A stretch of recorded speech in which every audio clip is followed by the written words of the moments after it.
Martial spirit के episode 64 के साथ हाजिर हूँ। तो फिर चलिए एक्सप्लेनेशन शुरू करते हैं। पिछले एपिसोड में हमने देखा था कि हमारा चेनफेंग के स्वर्ड से एक स्वर्ड स्पिरिट बाहर आता है और वो लड़की कहती है कि वो इसका सोल नहीं है बल्कि उसे इस स्वर्ड ने शक कर लिया था। तो ये सुन के चेनफेंग उस स्वर्ड को देखते हुए हैरानी से कहता है कि तुम इस स्वर्ड में फंस गए हो, ये जरूर ही कुछ खतरनाक होगा, लेकिन तुम चिंता मत करो इंक, मैं तुम्हें इससे बाहर निकालने के लिए एक तरीका ढूंढ लूंगा। ये सुन के इंक रोती हुई कहती है कि तुम मुझे बाहर निकालोगे? क्या तुम बहुत बड़ी बड़ी बातें नहीं कर रही हो? जबकि तुम अभी अभी डिवाइन डोर रियलम में पहुंचे हो तो तुम मेरे कैसे हेल्प करोगे? तुम अभी ये करने में सक्षम नहीं हो। इसके अलावा मुझे यहाँ रहने की आदत हो गई है। तो ये सुन के तो चेनफेंग कहता है कि क्या डिवाइन डोर रियलम तुम्हारे नजरों में कुछ भी नहीं है? ऐसे मेरा लास्ट अटैक का पावर बढ़ाने में मेरा हेल्प करने के लिए तुम्हारा शुक्रिया, नहीं तो मुझे चोट लग जाता। तो ये सुन के इंक चिढ़ती हुई कहती है कि क्या बस इतना ही? क्या तुम मुझे कुछ ज्यादा रियल नहीं दोगे? तो ये सुन के चेनफेंग हंसते हुए कहता है कि मेरे पास टायरोनोसोरस बीस्ट के कोर के अलावा कुछ भी कीमती चीज नहीं है। इसके अलावा tyrannosaurus beast crystal nucleus senior sister की लाइफ सेविंग मेडिसिन मटेरियल है जो मैं तुम्हें नहीं दे सकता। तो इंक कहती है कि मुझे तुम्हारी इन्फेरियर कोर नहीं चाहिए और वो झांगडे को दिखा के कहती है कि तुम उसे चेक क्यों नहीं करते, शायद उसके पास कोई कीमती चीज हो। तो ये सुनते ही चेनफेंग हंसते हुए कहता है कि हाँ ये सही है, मेरा लूट का टाइम आ गया है अब। हरी अप, वो अपने साथ कुछ अच्छा चीज लाया होगा। तो चेनफेंग उसके पास सर्च करता है तो उसे उनमें से कुछ डजन स्पिरिट स्टोन मिलता है, कुछ बीस्ट का कोर मिलता है, साथ ही विंड्रेस ईगल से बना हुआ हड्डियों का एक धनुष मिलता है जो तीरों को पावरफुल बना सकता है। उन चीजों को देखकर चेनफेंग खुश होते हुए कहता है कि ओवरऑल लिस्ट के रैंकिंग 20 के मास्टर होने का लायक है झांडे, उसके पास तो सच में काफी अच्छी चीजें हैं।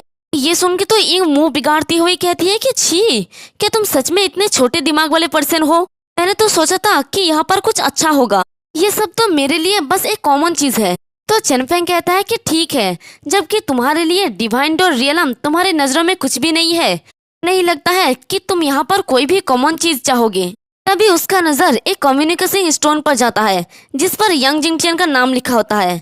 तो ये देख के चेनफेंग कहता है कि उसे देखकर चेनफेंग कहता है कि ये तो यंग जिंगटियन और झांगडे के बीच में कम्युनिकेशन टोकन है। यंग जिंगटियन तो हमेशा से ही मुझसे छुटकारा पाना चाहता था और यही कारण है कि यूएर बुरी तरह से घायल हो गई है। उसने जो किया है उसके लिए मैं उसे पे करवाऊंगा। और वो उस स्टोन को तोड़ देता है जिससे एक मैसेज सीधे यंग जिंगटियन की तरफ जा रहा होता है। और देखते हैं कि यंग जिंगटियन अपने रेसिडेंस में बैठकर कल्टीवेट कर रहा होता है। तभी वो मैसेज उसकी खिड़की से अंदर आके उसके टोकन पर लगता है। यंग जिंगटियन के पास के टोकन को चमकते हुए देखकर यंग जिंगटियन कहता है कि ये झंगडे के भेजे हुए सिग्नल है। उसने मेरे साथ एक सौदा किया था, वो चेनफेंग को मारने के बाद एक सिग्नल भेजेगा। ऐसा लगता है कि जैसे कि वो सक्सेस हो गया है और वो खुश होते हुए बड़ी तेजी से उस तरफ जा रहा होता है और कहता है कि चेनफेंग, मैं तुम्हारे बॉडी को वापस लाऊंगा सेट में और इसे सभी को दिखाऊंगा। फ्यूचर में कोई भी मुझे ऑफेंड करने का हिम्मत नहीं करेगा। फिर वो उस फाइटिंग की जगह पे पहुंच जाता है तो वहां पर जाके सोचता है कि ये सिग्नल यहीं से आया था, झंगडे कहाँ पर है? अभी उसे सामने चेनफेंग का बॉडी नजर आता है। तो ये देख के यंग जिंगटियन सोचता है कि ये तो चेनफेंग का कपड़े है, तो ये जरूर ही चेनफेंग का बॉडी होगा। और साथ ही वो ये भी सोचता है मेरे यहाँ पर आने से पहले झंगडे का चला जाना बहुत ही नासमझी है। मैं ग्रैंडपा से कहूंगा कि अगर वो बहुत एरोगेंट हो जाए तो उसे एक लेक्चर दे।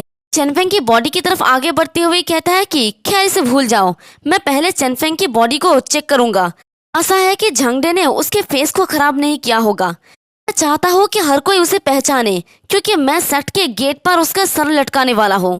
और वो उसकी बॉडी को पलटते हुए कहता है कि चेनफेंग, तुम आउटर सेट के बस एक लूजर हो, तुम्हारा मुझे चैलेंज करने की हिम्मत भी कैसे हुए?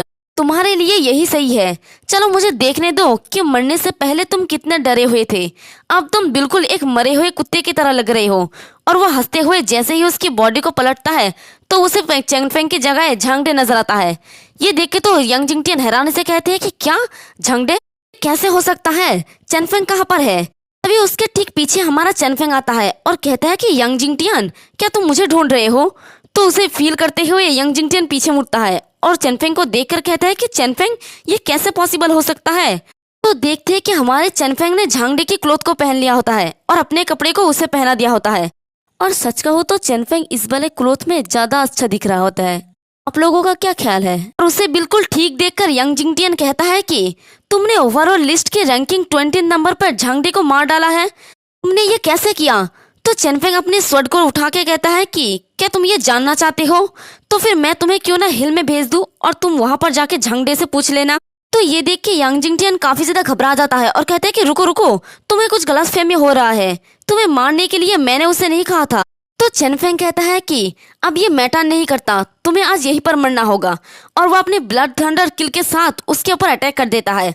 तो ये देख के यंग जिंगटियन भी कहता है कि चेनफेंग तुमने मेरे पास कोई चॉइस नहीं छोड़ा, और वो भी अपने लोटस फ्लावर स्वर्ड्समैनशिप के साथ अपने स्वord के साथ उसके ऊपर अटैक करता है, जिससे वहां पर एक बहुत बड़ा धमाका होता है।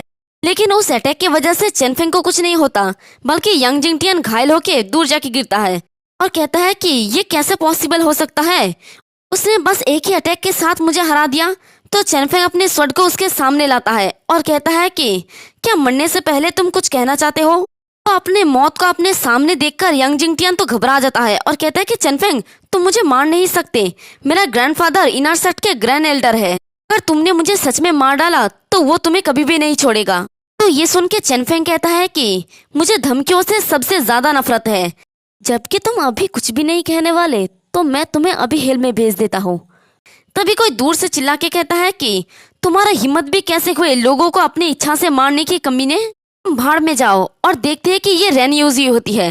तो उसे देखकर चेनफेंग कहता है कि रेन यूजी फिर से, और वो भी अपने स्वord को लेकर उसके ऊपर अटैक कर देता है। तो रेन यूजी अपने हाथ से उसके अटैक को ब्लॉक करने लगता है, लेकिन इससे दोनों ही पीछे की तरफ घसीटते हुए जाता है। तो उन दोनों को फाइट करते हुए मशगूल देखकर इधर यंग जिंगटियन यहाँ से भागने की कोशिश कर रहा होता है। तभी चेनफेंग उसके गले पे स्वord रख देता है और कहता है कि हिलना भी मत। तो ये देख के रेन यूजुई कहती है कि चेनफेंग यंग जिंगटियन को जाने दो वरना, और वो अपने मन में कहती है कि ये कमीना तो और भी ज्यादा पावरफुल हो गया है, यह तक कि एक स्नेक अटैक भी उसे थोड़ा सा भी हर्ट नहीं कर सका। तो उसकी बात सुन के चेनफेंग कहता है कि वरना क्या तुम मुझे मार डालोगी? तो फिर चलो देखते हैं कि क्या तुम मुझे उसे सिर कटने से पहले मार सकते हो या नहीं।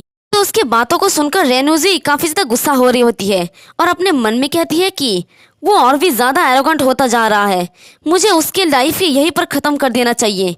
इससे कोई फर्क नहीं पड़ता कि भले ही यंग जिंगटियन यहाँ पर मर जाए, मैं बस यंग चेनफेंग को बताऊंगा कि उसके ग्रैंडसन को चेनफेंग ने मार डाला है। उस वक्त यंग चेनफेंग कुछ भी नहीं कर सकेगा, भले ही उसे मुझ पर डाउट हो। और यहाँ चेनफेंग रेन यूजी को देखकर सोचता है कि ऐसा लगता है कि यंग जिंगटियन की लाइफ के साथ रेन यूजी को धमकी नहीं दे सकता, वो मुझे मारने के लिए डिटरमाइन है, बेहतर होगा कि मैं एक बड़ी लड़ाई के लिए तैयार हो जाऊं। तो रेन यूजी को इस तरह से चुप देखकर यंग जिंगटियन कहती है कि रेन यूजी तुम क्या कर रही हो, क्या तुम मुझे भी मारना चाह रही हो? मैं तुम्हें बता रहा हूँ, मैंने पहले ही अपने ग्रैंडपा को बता दी है कि अगर मुझे कुछ हुआ और मेरी मौत हो गई तो मेरे मौत का जिम्मेदार तुम होगे, वो तुम्हें जरूर ही मार डालेंगे। तो ये सुन के हैरानी से रेन यूजी सोचती है कि क्या लानत हो यंग जिंगटियन, उसने वास्तव में मुझे अपने साथ घसीट लिया है। ऐसा लगता है कि अब मुझे उससे बचाना ही होगा। और इसी के साथ हमारा ये वाला एपिसोड भी खत्म हो जाता है। एक्सप्लेनेशन पसंद आई तो कमेंट करके जरूर बताना, वीडियो को लाइक और चैनल को सब्सक्राइब कर देना। शुक्रिया।